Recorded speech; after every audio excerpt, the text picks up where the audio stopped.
so cool when like another piece of the puzzle just clicks in. So one of the things that is talked about in brain retraining is elevating your emotional state. And my brain understood that initially as like getting like fired up and excited and like, you know, how I might feel when I've just been dancing or when I'm like super excited. And I found myself kind of like resisting that in a way or feeling guilty for not doing it.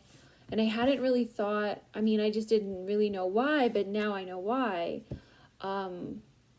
Because that was exhausting for me. Because for me, the way that my limbic system impairment manifested was trying to do too much. From what I understand, there's people who kind of really have to encourage themselves to maybe like start to do more and to not feel afraid to like do stuff. You know, if the body has been within a certain pattern for so certain period of time, and to do something again might feel scary or whatnot. And I don't have that problem because my issue is doing too much and pushing myself too far and like not slowing down and not resting and not relaxing and having a hard time doing those things. So elevating, the word elevate to me is high energy and all that. And I was reading this article on the Rewiring Your Wellness website. They have there's a Q&A that people can email into. The series is called Dear Candy because it's this candy individual that responds. And yeah, someone had asked if she could elaborate more on like elevating an emotional state to that doesn't create like this like a manic outcome. And I really resonated with that question. And the response was like, elevate it to something that is less adrenaline producing. So like gratitude, like I'm reading it now because it's still so foreign to me. Gratitude, enjoying beauty, creativity, inspiration, childlike wonder, loving kindness, compassion. And, you know, it's so funny how this all works because the other day I did a round and it was such a powerful round. I didn't know it was coming. It just came out of me. And I had luckily been recording it because I am in some of the DNRS recorded rounds. So I had recorded it and shared it with the little DNRS family. But one of the things that I had been thinking later, like the thought came to my mind of like, Jocelyn, like you get so jazzed about nature. Like when you really get into it and you think about how cool trees are, the way that like all the functions that they serve and hold, preventing soil erosion, shade, giving cooler weather, and also protection from the elements. So keeping us warm and keeping us cool. What? That's so cool. And the analogies of like shedding in the winter and this like cycle and rebirth and then like providing leisure because we can climb in the trees and hang hammocks from trees and they give us oxygen. Like, okay, like just talking about this right now is getting me so jazzed and I'm in such an elevated state. And it's not adrenaline producing. I'm not tired or burnt out. I'm like inspired and full of awe.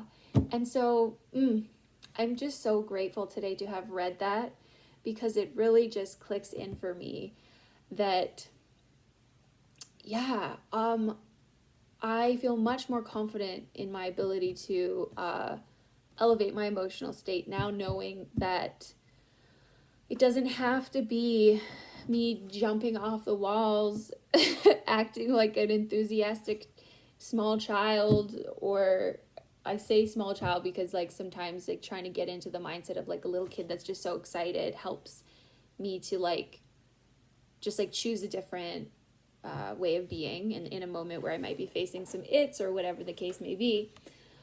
But again, like that coming from my world of having really pushed that chemistry that for people who don't know what I'm talking about when I say that, cortisol, adrenaline, and norepinephrine. I don't even know if I'm saying that fully right, but anyways, the adrenaline based fight or flight chemicals, that has been my go-to energy that I've been running in my system for however long, who knows how long. And I mean, that is true for, I believe that's true for everybody with the limbic system impairment, but it just manifests in different ways. And yeah, so I think for some people, well, yeah, because you have like fight or flight or freeze or feigning death. So for me, my response was very much fight and like high energy. Whereas for other people, the response is like low energy and like, I definitely would fluctuate between like low energy and high energy. But in terms of like the mental chatter and the mind stuff, I mean, that my body might have physically been like low, but my mind never stopped. So, yeah, coming from that angle, I should not record maybe on this thing because I'm noticing that it just like the lighting changes. It also makes my face look red and it's not red, but anyway.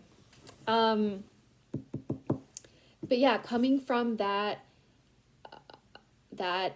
arena, I don't know what you want to call it.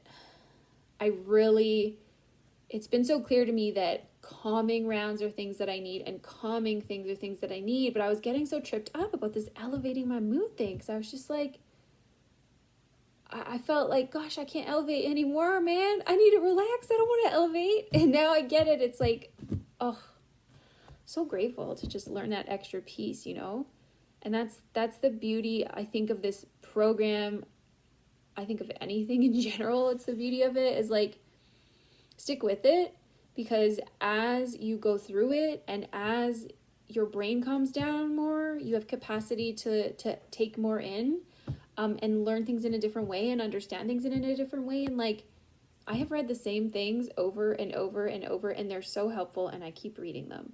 You know, like there's certain things that I wrote down during watching the seminars that I'm just like, right, okay, and I need to reread this, and that's great. That's perfect.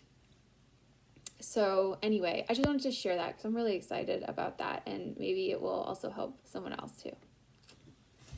Bye. Let me just also add, the other thing about it is that I feel like, because it's like, you know, elevate your emotional state multiple times throughout the day, and I feel like I was getting on myself about being like, if there's one area of the 5 pillars I'm not doing a ton, it's probably that. Like, I could probably be doing more of that.